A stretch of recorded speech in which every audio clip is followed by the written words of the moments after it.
নমস্কাৰ এই মুহূৰ্তত আহি পৰিছে ৰাজ্যখনৰ বাবে ৰাতিপুৱাৰ কেইবাটাও বিগ ব্ৰেকিং নিউজ আজি 26 মাৰ্চ অসমৰ লগতে ভাৰতৰ বিভিন্ন প্ৰান্তৰ পৰা ৰাতিপুৱাৰ কেইবাটাও খবৰ আহি পৰিছে এই মুহূৰ্তত জনাই আছো এটা ব্ৰেকিং নিউজ অসম বিধানসভাৰ বাজেট অধিৱেশনৰ অন্তিম দিনাই পুনৰ প্ৰতিবাদী কাৰ্যসূচী ৰূপায়ণ কৰিছে কংগ্ৰেছে এইবাৰ এই দৃশ্যলৈ আপোনালোকে ভালদৰে মন কৰক এইবাৰ কলা কাপোৰ নহয় মুৰত কলা টুপুলালৈ বিধানসভালৈ আহিল কংগ্ৰেছী বিধায়ক কলা টুপুলাক প্ৰতীকী ৰূপত হিমন্ত বিশ্ব শৰ্মা চৰকাৰে লোৱা ঋণৰ বোজা বুলি ক'ব বিচাৰিছে কংগ্ৰেছে প্ৰতিজন অসমীয়াৰ মূৰৰ ওপৰত ৪৭,৩২,৪15 টকাৰ ধাৰ টুপুলাটোত লিখা আছে প্ৰতিজন মানুহৰ মূৰৰ ওপৰত থকা ধাৰৰ পৰিমাণ আৰু এইদৰে অসম বিধানসভাৰ বাজেট অধিৱেশনৰ অন্তিম দিনা এক ব্যতিক্ৰমী ৰূপত কংগ্ৰেছে প্ৰতিবাদ সাব্যস্ত কৰিছে আন এটা খবৰ হৈছে আঘাতপ্ৰাপ্ত হাতেৰে বিধায়ক চেয়াৰমান আলীক সদনৰ পৰা বাহিৰ কৰিছে নুমল মুমিনে দিনটোৰ বাবে নিলম্বন কৰা হৈছে কালি চেয়াৰমান আলীক বিধানসভাৰ সদনৰ পৰা দিনটোৰ বাবে নিলম্বন কৰা হৈছে চেয়াৰমান আলীক মন্ত্ৰীৰ ভাষণৰ মাজত কথা কোৱাৰ বাবে নিলম্বন কৰা হৈছে চেয়াৰমান আলীক আঘাতপ্ৰাপ্ত হাতেৰে আঙুলি টুৱাই সদনৰ পৰা বাহিৰ কৰিছে উপাধ্যক্ষই নুমল মুমিনে শেষ শক্তি দিছে চেয়াৰমান আলীক খঙত টিঙিৰি তোলা হল উপাধ্যক্ষ নুমল মুমিন বিধানসভাৰ অন্তিমটো দিনতে পুনৰ উত্তপ্ত হৈ পৰিছে সদন দিনটোৰ বাবে নিলম্বন কৰা হৈছে চেয়াৰমান আলীক পৰৱৰ্তী খবৰটো হৈছে মুছলমানৰ সংৰক্ষণক সমৰ্থন কৰে চন্দ্ৰবাবু নাইডুৱে এতিয়া কি কৰিব বিজেপিয়ে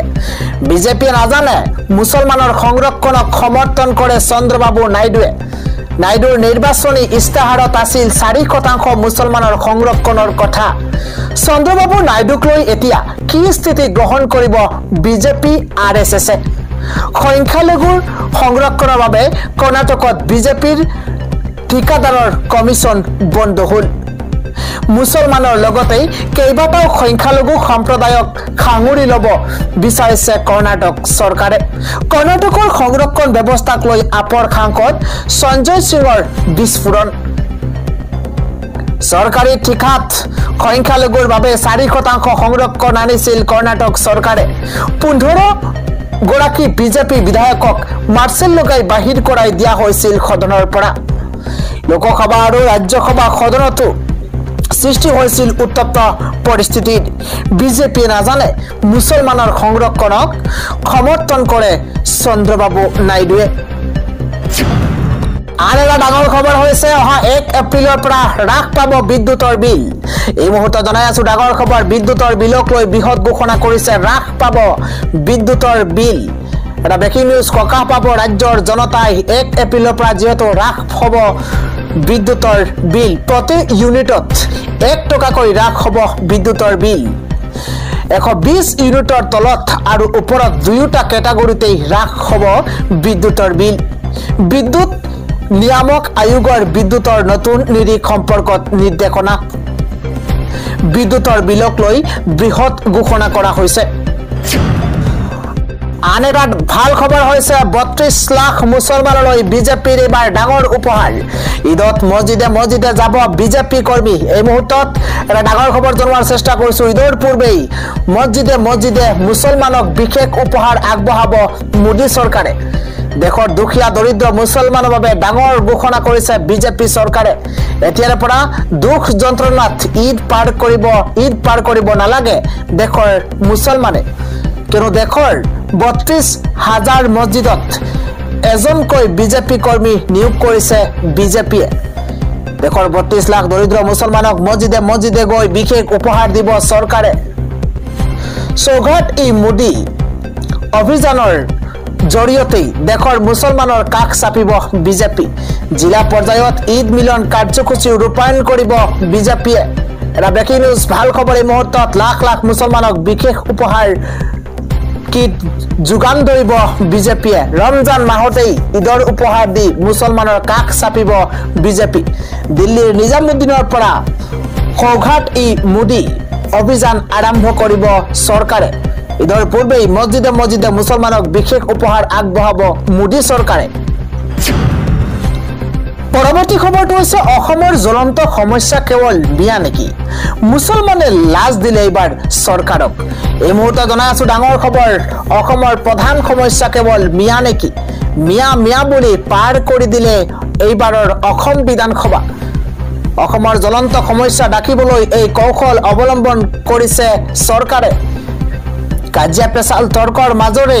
পাৰ হ'ল এইবাৰৰ বিধানসভাৰ অধিৱেশন এটা ব্ৰেকিং নিউজ জনোৱাৰ চেষ্টা কৰিছো কোনোবাই যদি কাৰোবাক মাৰিবলৈ সুচা লৈছে আন কোনোবাই আকৌ ভাগিছে মাইক্ৰোফোন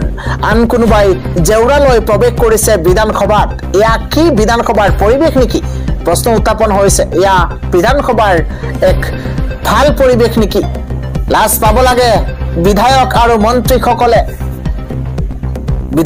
মন্ত্ৰীসকলক জনতাই কাজিয়া কৰিবলৈ বিধানসভালৈ পঠিয়াই নেকি বিধায়ক মন্ত্ৰীসকলক জনতাই কাজিয়া কৰিবলৈ বিধানসভালৈ পঠিয়াই নেকি জনতাৰ স্বাৰ্থত কাজিয়া কৰক কেৱল মিয়া বুলি এইবাৰ পাৰ কৰিছে মূল্যৱান সময় আজি অন্ত পৰিলে অসম বিধানসভাৰ বাজেট অধিৱেশন আৰু চৰকাৰক উভতি ধৰিছে এইবাৰ নেমচুৱে পৰৱৰ্তী খবৰটো হৈছে অপৰাধী হলেও বাসগৃহত চলাব নোৱাৰিব এইবাৰ বুলডোজাৰ অপৰাধীৰ ঘৰত চলাব নোৱাৰিব এতিয়াৰে পৰা বুলডোজাৰ অপৰাধী হলেও ভাঙিব নোৱাৰিব ঘৰ বুলডোজাৰ একশনক লৈ এবাৰ চৰকাৰক ককৰ্থনা সৰ্বোচ্চ ন্যায়ালয়ৰ বুলডোজাৰ একশনক লৈ এবাৰ সৰ্বোচ্চ ন্যায়ালয়ৰ তৰফৰ পৰা এবাৰ চৰকাৰক ককৰ্থনা সৰ্বোচ্চ ন্যায়ালয়ৰ মানুহৰ ঘৰ সম্পত্তি ধ্বংস কৰি বুলডোজাৰ চলোৱা মানে সংবিধানৰ ওপৰত বুলডোজাৰ চলোৱা অপৰাধী হলেই চৰকাৰে কোনো ব্যক্তিৰ ঘৰ ধ্বংস কৰি দিব নোৱাৰে এগৰাকী অপৰাধীৰো মাতৃ জীয়ৰী আৰু ভগ্নী থাকে আৰু অপৰাধীয়ে কৰা দুখৰ ফল কিয় মাতৃ ভগ্নী সন্তানে ভুগিব বুলডোজাৰে ঘৰ ধ্বংস কৰা মানে নিৰ্দোষীকো হাৰাশাস্তি কৰা ন্যায়াধীশ উজ্জ্বল ভূঞাই নীতি শিক্ষা দিছে বুলডোজাৰ চলোৱা চৰকাৰক এবাৰ ৰাইজৰ ঘৰ ভাঙি উচ্ছেদ কৰি আইনৰ বিৰুদ্ধে গৈছে চৰকাৰ বুলডোজাৰ একশন বন্ধ নকৰিলে শীঘ্ৰেই দেশৰ ন্যায় ব্যৱস্থা ধ্বংস হ'ব বুলডোজাৰ একশন বন্ধ নকৰিলে শীঘ্ৰেই দেশৰ ন্যায় ব্যৱস্থা ধ্বংস হ'ব চৰকাৰে বুলডোজাৰ একশন অবৈধ ঘোষণা কৰাৰ পাছতো কিয় চলাইছে বুলডোজাৰ নাগৰিকৰ জীৱনৰ অধিকাৰ পৰ্যন্ত কাঢ়ি নিছে যধে মধে চলোৱা উচ্ছেদে অভিযুক্তৰ ঘৰত উচ্ছেদ চলোৱাৰ পিছত নিৰ্দোষী পৰিয়ালেও কষ্ট হাৰাশাস্তি ভোগে অপৰাধীৰ ঘৰ চলাব নোৱাৰে অপৰাধীৰ ঘৰত চলাব নোৱাৰিব এইবাৰ বুলডোজাৰ এই ঘোষণা কৰিছে দেশৰ সৰ্বোচ্চ ন্যায়ালয়ে পৰৱৰ্তী খবৰটো হৈছে বহু মহিলাৰ এবাৰ নাম কৰ্তন হ'ব অৰুণোদয় আঁচনিৰ পৰা বাদ পৰিছে বহু মহিলাৰ নাম এটা ডাঙৰ খবৰ এই মুহূৰ্তত যধে মধে নাম কৰ্তনৰ অভিযোগ উত্থাপন কৰা হৈছে হাজাৰ মহিলাৰ কৰ্তন কৰা হৈছে অৰুণোদয় আঁচনিৰ পৰা নাম যিখন গাঁৱত কোনো হিন্দু লোক নাই তাত আহিছে হিন্দুৰ নাম এবাৰ আৰ্থিকভাৱে সচ্ছল বহু লোক সোমাইছে হিতাধিকাৰীৰ তালিকাত অতি দৰিদ্ৰ লোকৰ নাম কৰ্তন হৈছে হিতাধিকাৰীৰ তালিকাৰ পৰা অৰুণোদয় আঁচনিক লৈ এবাৰ বিস্ফোৰক মন্তব্য কৰিছে বিধায়ক আমিনুল ইছলামে আন এটা ডাঙৰ খবৰ হৈছে এবাৰ এপ্ৰিলত একেলগে 13 দিন বন্ধ থাকিব কাৰ্যালয় কোনকেইটা দিনত বন্ধ থাকিব এবাৰ কাৰ্যালয় 13 দিন বন্ধ থাকিব কাৰ্যালয় আমি জনোৱাৰ চেষ্টা কৰিছো বিশেষ খবৰ এপ্ৰিল মাহত একেলগে 13 দিন বন্ধ থাকিব চৰকাৰী কাৰ্যালয়সমূহ প্ৰকাশ পাইছে এপ্ৰিল মাহৰ চৰকাৰী বন্ধৰ নতুন সময়সূচী এই মুহূৰ্তত এটা ডাঙৰ খবৰ জনোৱাৰ চেষ্টা কৰিছো প্ৰকাশ পাইছে এপ্ৰিল মাহৰ চৰকাৰী বন্ধৰ নতুন সময়সূচী 14, 15, 16 এপ্ৰিলত বিহুৰ বন্ধ লাভ কৰিব চৰকাৰী কৰ্মচাৰীসকলে এটা বিগ নিউজ জনোৱাৰ চেষ্টা কৰিছো 18 এপ্ৰিলত গুড ফ্ৰাইডে উপলক্ষে বন্ধ থাকিব কাৰ্যালয় 21 এপ্ৰিলত সঠিক স্বাধীনী দিৱসত বন্ধ থাকিব কাৰ্যালয় 28 এপ্ৰিলত দামোদৰ দেৱৰ তিথি উপলক্ষে বন্ধ থাকিব কাৰ্যালয় 12 আৰু 26 এপ্ৰিলত বন্ধ থাকিব দ্বিতীয় আৰু চতুৰ্থ শনিবাৰৰ বাবে 6, 13, 20 আৰু 27 এপ্ৰিলত দেওবাৰৰ বাবে বন্ধ থাকিব কাৰ্যালয়সমূহ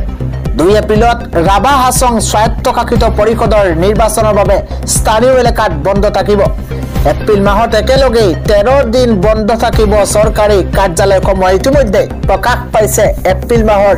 চৰকাৰী বন্ধৰ নতুন সময়সূচী পৰৱৰ্তী ডাঙৰ খবৰ হৈছে এবাৰ 31 মাৰ্চ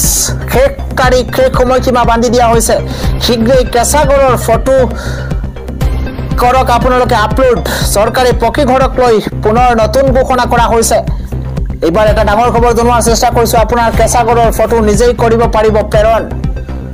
অন্মেষা পৰ্টেলত কেঁচাগড়ৰ ফটো আপলোড কৰক আপুনি 27 মাৰ্চৰ পৰা অন্মেষা পৰ্টেলত নিজেই আপলোড কৰিব পাৰিব ঘৰৰ ফটো কেঁচা ঘৰৰ ফটো দি লাভ কৰক চৰকাৰৰ বিনামূলীয়া পকী ঘৰ এই মুহূৰ্তত এটা ডাঙৰ খবৰ জনোৱাৰ চেষ্টা কৰিছো কেঁচা ঘৰৰ ফটো দি লাভ কৰক আপুনি চৰকাৰৰ বিনামূলীয়া পকী ঘৰ ৰাজ্যজুৰি প্ৰস্তুত কৰা হৈছে হিতাধিকাৰীৰ তালিকা 31 মাৰ্চলৈ চলিব ঘৰ লাভৰ জৰীপ শেষ সময়সীমা ইতিমধ্যে বান্ধি দিয়া হৈছে 31 মাৰ্চ ভালদৰে মনত ৰাখক মাৰ্চলৈ চলি থাকিব ঘৰ লাভৰ জৰীপ আৰু এই অভিযানত প্ৰতিটো কেঁচা ঘৰ কৰা হ'ব পকী ঘৰ লাভৰ বাবে কেঁচা ঘৰৰ ফটো তুলি কৰিব লাগিব জিঅ' টেকিং 1 এপ্ৰিলত পুনৰ 3,80,000 লোকে লাভ কৰিব চৰকাৰী পকী ঘৰ